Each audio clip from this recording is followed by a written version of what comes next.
Bien, merci d'être là, tout le monde. Comme vous l'avez vu ce matin, j'ai déposé un projet de loi qui, en apparence, est plutôt bref. Il y a 2 articles dans ce projet de loi-là. Mais l'impact de ce projet de loi-là est immense et c'est vraiment dû comme projet de loi. Ça fait longtemps que ça aurait dû être fait.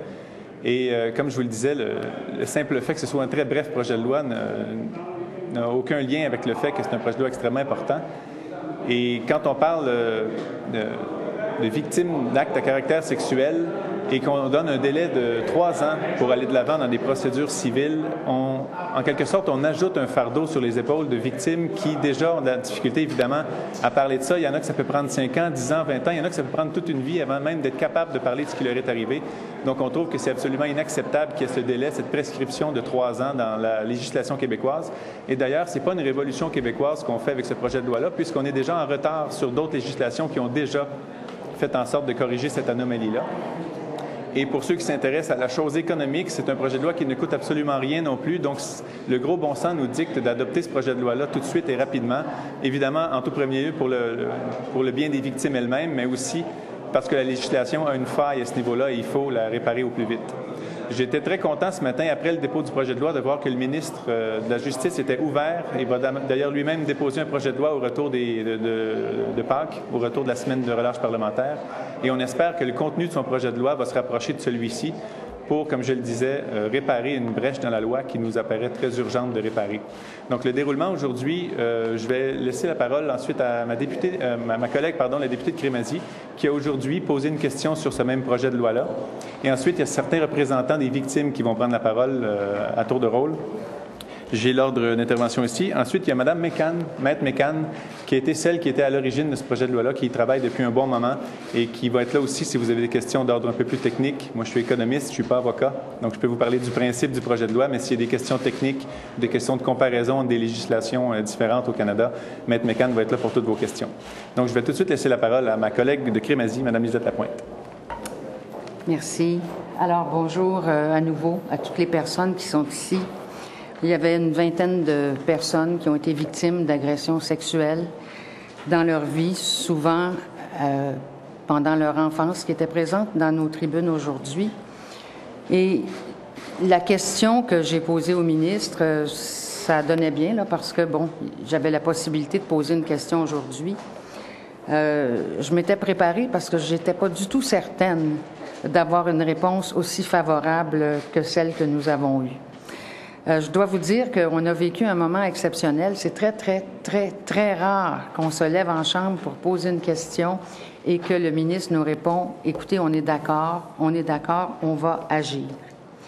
Ce qui est important de comprendre, c'est qu'on veut s'assurer qu'une victime d'agression sexuelle qui souvent va prendre beaucoup de temps avant de porter plainte, compte tenu de la violence des gestes qui ont été posés à son endroit, que la personne puisse avoir toute la latitude, le temps voulu pour pouvoir obtenir réparation. Dans le domaine criminel, pour poursuivre au niveau criminel, il n'y a pas de prescription. Mais si on veut obtenir un dédommagement financier, le délai en ce moment est de 3 ans, ce qui n'a absolument aucun sens. En fait, la victime doit être capable de démontrer qu'elle était dans l'impossibilité d'agir avant. Alors, imaginez, il faut subir des interrogatoires, des contre-interrogatoires. Alors, je souhaite que très, très rapidement, puis le ministre a dit qu'il y aurait aussi des consultations particulières, donc des groupes qui s'occupent des victimes pourront venir témoigner, des victimes aussi sans doute. Alors j'espère que ça va être adopté très rapidement. On pourrait le faire même cette session-ci si le ministre l'accepte. Alors merci. Merci, Mme Lapointe. Et comme Lisette le disait, effectivement, c'est assez rare en période de questions qu'il y ait un accord ou une entente comme ça. Et ça illustre assez bien le fait que ce dossier-là est vraiment au-dessus de la partisanerie puis que c'est vraiment dans l'intérêt des victimes de procéder rapidement. Je vais maintenant laisser la parole à certains représentants de victimes qui se sont déplacés ici et je les remercie d'ailleurs d'être avec nous aujourd'hui. Et en tout premier lieu, je vais céder la parole à Mme Shirley Christensen. Alors, bonjour à tous. Tout d'abord, je tiens à remercier Maître Julie Mécan ainsi que M. Jean-Martin Hossan, député de Nicolet-Yamaska, d'avoir travaillé de concert à mettre sur pied le projet de loi afin d'éliminer le délai de prescription qui a été déposé aujourd'hui à l'Assemblée nationale. J'en profite aussi pour remercier Mme Lisette Lapointe, députée de Crémazie, qui appuie ce projet. Mon nom est Shirley Christensen. J'ai été moi-même la victime d'agression sexuelle de l'âge de 6 ans à l'âge de 8 ans de Paul-Henri Lachance, prêtre pédophile. J'ai dû me rendre jusqu'à la Cour suprême le 13 octobre 2010 afin de faire valoir mes droits, puisque le juge de la Cour supérieure ainsi que 2 des 3 juges de la Cour d'appel avaient rendu des jugements en ma défaveur pour cause de prescription. J'ai fait parvenir une lettre au ministre de la Justice, M. Jean-Marc Fournier, suite à mon passage en Cour suprême, lui demandant d'abolir le délai de prescription dans les causes de victimes d'agression sexuelle. Une victime au Québec a présentement 3 ans pour dénoncer son agresseur, ce qui est totalement réaliste et inconcevable vu le grand choc physique, psychologique et émotif qu'elle subit. J'ai reçu une réponse écrite de la part de M. Christian Veillettre du bureau du ministre, où il est écrit que le ministre est sensible à la cause, qu'il est au courant de mon dossier à la Cour suprême et qu'il mandatera ses juristes afin de regarder ce qui peut être fait à ce sujet. Et rien de concret, jusqu'à maintenant, n'a été fait au sujet d'un amendement à la loi sur la prescription, en fait jusqu'à ce jour.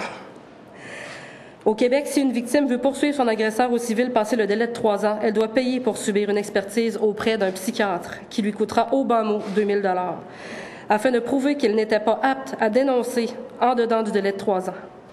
Dans la majorité des procès au civil pour agression sexuelle, passé le délai de 3 ans, l'avocat de la défense plaidera que la cause est prescrite et que la victime n'était pas dans l'incapacité totale d'agir.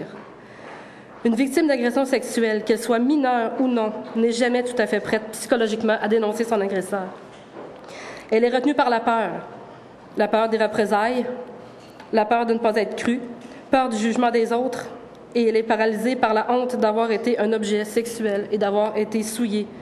Et souvent, elle éprouvera un profond dégoût d'elle-même, comme ce fut le cas pour moi-même. La plupart du temps, la victime ne fait pas le lien entre les conséquences de ce qu'elle vit suite aux agressions et les agressions qu'elle a subies. Nous sommes l'une des seules provinces canadiennes ayant encore ce délai de 3 ans qui bloque les victimes d'agressions sexuelles. Ce n'est pas de gaieté de cœur que j'ai dû accepter un arrangement à l'amiable avec les avocats de mon agresseur et les avocats du diocèse de Québec. La Cour suprême a rendu une décision en ma faveur obligeant la Cour supérieure à m'entendre, mais cela n'enlevait pas le délai de prescription qui, lui, aurait à nouveau pu être utilisé par les avocats de la défense pour gagner leur cause. Cela m'aurait coûté encore très cher et j'aurais non seulement pu perdre ma cause, mais devoir ainsi par la suite payer les frais de cours des avocats de mon agresseur et du diocèse, ce qui pour moi était inconcevable. Toutes ces longues et pénibles démarches m'ont épuisée, moralement et physiquement. Voilà ce qui attend présentement une victime québécoise d'agression sexuelle qui veut poursuivre son agresseur au civil. C'est pourquoi il est plus qu'important que ce délai de prescription soit aboli et que ce projet d'amendement à la loi qui fut déposé à l'Assemblée nationale ce matin soit adopté, et ce, de façon très rapide. En avril, je l'espère, afin que les autres victimes puissent dénoncer leurs agresseurs et les poursuivre au civil, sans avoir peur que leur demande soit rejetée pour cause de prescription et sans qu'elles aient à subir ce que j'ai subi. Je vous remercie. Merci. Merci, Mme Christensen. Merci. Je vais céder la parole maintenant à Mme France Bédard. Bonjour à tous. Mon nom est France Bédard. J'ai été victime de prêtre. J'ai fondé l'association et je suis la présidente de l'Association des victimes de prêtre. Merci à Mme Julie McCann et M. Jean-Martin Hossan, Mme Lisette Lapointe de Crémazie, M. Hossan et député Nicolet-Yamaska. Merci pour votre beau travail. Grâce à vous deux, ce matin, aujourd'hui, un projet de loi enfin a été déposé. Ça fait 2 ans que nous adressons des demandes au ministre Jean-Marc Fournier, le ministre de la Justice. Il est ouvert et il est sensible. Et on attend, c'est assez. Aujourd'hui, enfin, il a dû se prononcer et dire ouvertement qu'il va rendre sa décision en avril. Eh bien, j'ai hâte au retour des vacances de Pâques. Quelle sera cette décision? Nous l'attendons avec impatience, nous ne pouvons plus attendre. Nous avons assez attendu. Merci. Enfin, le délai de prescription de 3 ans au civil va être aboli. Pour une victime, ce délai de prescription de 3 ans représente un mur quasi infranchissable et j'en sais quelque chose. J'ai eu un procès en décembre.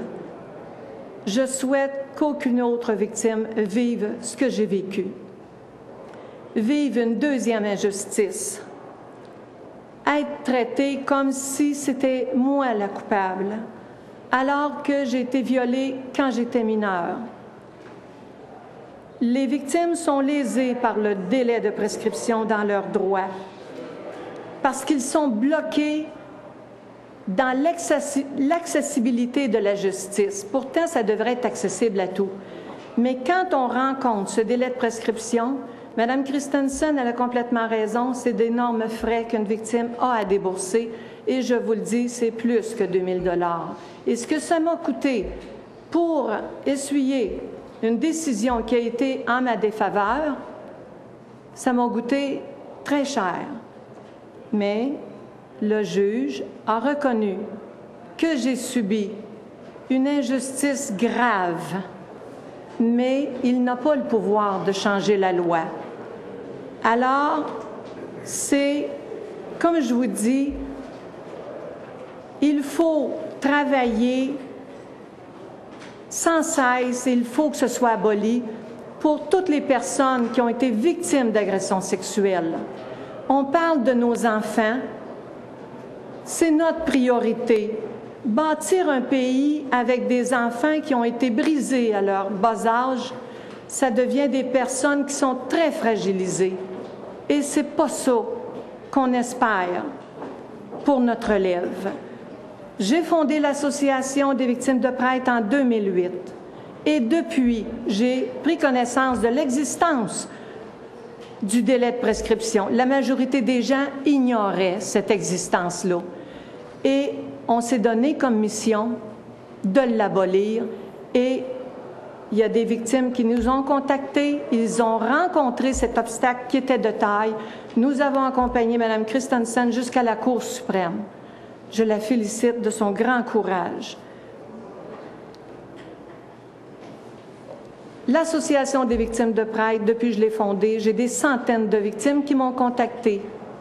Ce que je peux vous dire, dans les statistiques qui ressortent des agressions sexuelles, une femme sur 3 est violée, est agressée sexuellement. 1 sur 6 pour les garçons. Mais concernant l'association, ce que je peux vous dire, je l'ai dit même avant la Belgique, j'ai 3 fois plus de garçons dans l'association qui ont dénoncé des abus sexuels de prêtres et de religieux parce qu'ils étaient omniprésents dans nos collèges et dans les séminaires. Et il faut que ça change. L'Église et ceux qui les défendent avec des montants de 600 $ de l'heure défendent l'indéfendable. L'Église discrédite les victimes. L'Église abandonne les victimes. Ils font tout pour l'affaiblir. J'en sais quelque chose. Mais ce que je peux vous dire, à la sortie de mon procès, j'étais loin d'être découragée. J'étais déterminée encore plus que jamais à continuer cette mission que je me suis donnée. Je veux remercier ma famille qui m'appuie. Sans eux, je ne pourrais pas. Et j'invite les victimes, quand ils seront prêtes, parce que dorénavant, les victimes, avec l'abolition du délai de prescription, pourront, quand ils sont prêtes, parce qu'il faut être prêt pour dénoncer, il faut en ressentir le besoin. Ils vont être prêts, peu importe le temps. 30 ans, 31 ans, moi, ça fait 40 ans. Avant, j'étais dans l'incapacité d'agir. Et c'est Mme Nathalie Simard qui m'a donné le coup qui me manquait. Et je la remercie. J'invite les victimes, s'ils se sentent prêtes, maintenant, vous allez avoir plus de facilité, à la justice. Je vous remercie.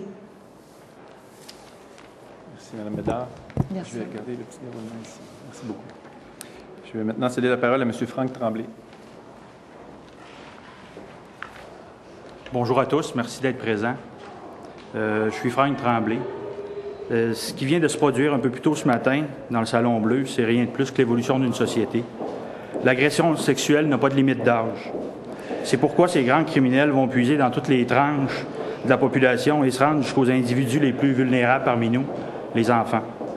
Il est aujourd'hui temps que notre société se dote d'un outil additionnel pour protéger ces enfants. Les enfants agressés il y a très longtemps ont cessé de grandir à l'intérieur de l'adulte qui les porte. L'actuel projet de loi qui vient d'être déposé ce matin à l'Assemblée nationale se veut un outil de protection qui permettrait à l'enfant agressé, une fois devenu grand, d'avoir le droit de demander des comptes à celui ou à l'organisation qui l'ont démoli. Dans le système actuel, le délai de prescription de 3 ans donne aux criminels et à son organisation qui le représente le cas échéant, une arme destructrice sans commune mesure. Sous le grand principe du droit à se défendre, ces individus ou organisations ont actuellement en leurs mains un pouvoir complètement disproportionné face à l'enfant devenu grand qu'on veut maintenant coincer. La structure actuelle du Code civil, malgré 2 refontes passées, permet toujours d'agresser et de violer à nouveau l'enfant qui tente de se relever une fois qu'il prend conscience de l'impact du passage de ces fous dans sa vie. Voici, il y a des multiples exemples qu'on pourrait donner sur le processus. Je vais passer le processus qu'on a à traverser une fois qu'on décide de dénoncer, puis ce qu'on doit fournir. L'agresseur s'approprie tout de l'enfant lorsqu'il le viole. Ce même agresseur et son organisation, au risque de me répéter, ont actuellement le droit de tout reprendre lorsqu'on dépose une poursuite. Par contre, ils peuvent, cette fois, le faire de manière structurée et bien orchestrée par de grands cabinets d'avocats. C'est insoutenable pour celui qui a à le subir. Je tiens à remercier particulièrement Maître Julie McCann, qui, par sa volonté et son grand dévouement social, a travaillé depuis plusieurs années à ficeler parfaitement ce projet de loi. À grand pouvoir, grande responsabilité. Vous, messieurs et mesdames les élus, vous avez entre vos mains aujourd'hui la capacité de changer les choses. Il vous incombe donc maintenant de l'utiliser pour faire grandir nos lois et les amener à un niveau qui représente l'époque à laquelle nous vivons. Monsieur Hossan, grâce au fait qu'il a cru à ce projet et au temps qu'il a consacré avec les différents intervenants, peut nous permettre de vivre aujourd'hui avec l'espoir que d'autres enfants agressés ne seront pas à nouveau violés une fois qu'ils auront décidé de dénoncer. Merci, M. Hossan. Je vous laisse en vous rappelant simplement que l'agresseur d'enfants ou son organisation qui le protège, même face à ses crimes les plus bas, n'ont pas d'allégeance politique. Il ne se soucie pas, au moment où il le démolit, de savoir s'il est péquiste, libéral, caquiste ou autre. Il l'agresse sans scrupule et le déforme pour le reste de sa vie. Aujourd'hui, messieurs et mesdames, les représentants de l'Assemblée nationale, je vous demande de ne pas faire de ce débat un débat politique. La protection des enfants n'est pas politique, elle est sociale. Défendez-nous et permettez-nous de revivre en nous donnant accès à une justice plus humaine. Merci. Merci beaucoup, M. Tremblay. Je vais laisser maintenant la parole à M. Tony Dousseau. Bonjour. Alors, au nom du comité des orphelins victimes d'abus, les orphelins de Duplessis abusés dans les asiles catholiques pendant l'époque de la Grande Noirceur, je tiens vraiment à remercier M. Hassan de ce magnifique projet de loi simple, court, qui devrait être efficace. Et le ministre n'a plus le choix aujourd'hui. Il a dit qu'il allait le faire, il doit le faire, parce qu'il est attendu depuis très longtemps. Il faut bien comprendre ici, au Québec, les victimes d'agressions sexuelles ont moins de chances qu'ailleurs à cause de ce délai de prescription. Une victime d'agression sexuelle, elle doit surmonter sa solitude, sa peur. Ensuite, elle doit trouver de l'aide. Elle doit ensuite passer le barrage de la police. Elle doit aller voir un procureur. Et il y a des délais de prescription, il y a des procédures dilatoires, il y a des appels encore. Une victime, elle se retrouve à la fin de ce marathon judiciaire sans un sou. les orphelins du Plessis n'ont pas eu la chance d'obtenir justice. Il n'y avait pas ce projet de loi. Aujourd'hui, malheureusement les prochaines victimes, les victimes actuelles, pourront obtenir justice. Elles pourront obtenir réparation. C'est normal. Ce qui n'est pas normal, c'est qu'on ne l'ait pas fait avant. Ce qui n'est pas normal, c'est qu'on interpelle le ministre de la Justice depuis 2 ans. C'est lui qui doit agir. C'est lui qui a le délai de prescription de l'incapacité. Il faut qu'il agisse. Donc au nom de tous les orphelins du Plessis, on veut vraiment remercier M. Hassan, Mme Lapointe et Maître McCain pour ce beau projet de loi facile à appliquer, court, efficace et qui peut être adopté très rapidement. Merci beaucoup. Merci beaucoup, M. Dousseau. Avant de passer aux questions, s'il y en a, j'aimerais laisser la parole à la personne sans qui ce projet de loi-là n'aurait pas été déposé ce matin, qui a mené le projet d'un bout à l'autre, Maître Julie Mécan. Bonjour, je vais être brève. C'est pour ces personnes-là que cette démarche-là a été faite. Ayant moi-même fait plusieurs recherches et beaucoup de travail sur la question de la prescription extinctive, c'était une évidence. Pas besoin d'être une victime d'agression sexuelle pour se rendre compte qu'il y a une injustice dans la loi actuelle. Ça fait effectivement 2 ans que des lettres sont envoyées au ministre. J'avais moi-même envoyé une lettre au ministre de la Justice en lui offrant mon aide. Donc, il aurait pu bénéficier de ce projet de loi-là l'année dernière. Je remercie M. Hassan d'avoir accepté d'être porteur du projet. Je remercie infiniment aussi Mme Lapointe d'avoir accepté d'interpeller le ministre avec, espérons-le, peut-être une réaction positive et rapide au retour du congé de Pâques. Merci. Merci. Est-ce qu'il y a des questions pour l'un ou l'autre des intervenants? M. Hassan, d'abord, est-ce que vous avez senti de la part de M. Fournier qu'il allait annuler le délai de prescription ou qu'il y a peut-être un risque qu'il soit tout simplement allongé, par exemple, de 3 ans à 6 ans? Comment vous décodez ce qu'il a dit? Bien, c'est la grande question qu'on se pose actuellement. On a vu son ouverture à déposer un projet de loi dont le titre se rapproche un peu du sujet du projet de loi que j'ai déposé aujourd'hui, mais il reste à savoir le contenu. On le saura en même temps que tout le monde quand il va être déposé, parce qu'évidemment, il ne va pas parler du contenu avant de le déposer devant les parlementaires. Donc, on espère que son projet de loi va dans le même sens que le nôtre, et donc ça va être une solution édulcorée ou partielle à un problème qui est vraiment entier. Est-ce que, parce que là, on parle du délai de prescription pour poursuivre au civil. Oui. Les victimes aussi peuvent recevoir de l'argent de l'État via l'IVAC. Et si je ne m'abuse, il me semble que le délai de prescription à l'IVAC est juste de 1 an. Donc, je ne sais pas, est-ce que vous n'auriez pas pu profiter de ça pour demander aussi des modifications à l'IVAC? Parce que l'ex-bâtonnière Madeleine Lemieux, qui avait formulé un rapport concernant la modernisation de l'IVAC, disait que le délai de prescription d'1 an n'était pas acceptable. Bien, ce projet de loi-là s'attaque au Code civil. En fait, veut réformer le Code civil. Quant à l'IVAC, je ne sais pas si Mme McCann veut préciser des éléments. En fait, la démarche qui est entreprise ici ne visait pas effectivement l'IVAC. C'est surtout pour permettre aux victimes qui ont des recours en cours. Vous savez, en ce moment, il y a beaucoup de recours collectifs qui ont été autorisés pour des victimes d'actes à caractère sexuel. Puis le problème qu'on voit venir, c'est que avant même de pouvoir entendre ces recours collectifs-là, on va probablement passer au peigne fin chacune des personnes visées par le recours collectif pour essayer de lui opposer la prescription. Donc, l'urgence d'agir était en réaction à ces recours collectifs-là et aussi permettre de redonner le droit des victimes à qui on a nié le droit de le réactiver. Et la manière de le faire, c'était par le biais du Code civil du Québec. Et avec les moyens, les ressources qu'on a, le nombre de personnes que je suis qui a travaillé sur le projet, je m'en suis soutenue au Code civil du Québec. Et une précision aussi, est-ce que il n'y avait pas possibilité de demander un effet rétroactif jusqu'à un certain temps? Effectivement, il y a ça dans le projet de loi. Donc, il y a 2 dispositions. Une où on annule complètement le délai de prescription lorsque la victime d'acte à caractère sexuel était mineure. L'autre disposition, c'est un renversement de fardeau de preuve où c'est l'agresseur qui devrait démontrer que la personne agressée pouvait poursuivre avant. Donc, on facilite la preuve de la victime. Ça envoie un message au tribunal aussi de se dire qu'on va être plus favorable à entendre la victime sur le fond, donc au procès, et non pas comme dans ce que Mme Christensen a subi, se rendre jusqu'à la Cour suprême pour obtenir l'autorisation de s'adresser au tribunal pour faire la preuve qu'elle a effectivement été agressée ou abusée sexuellement.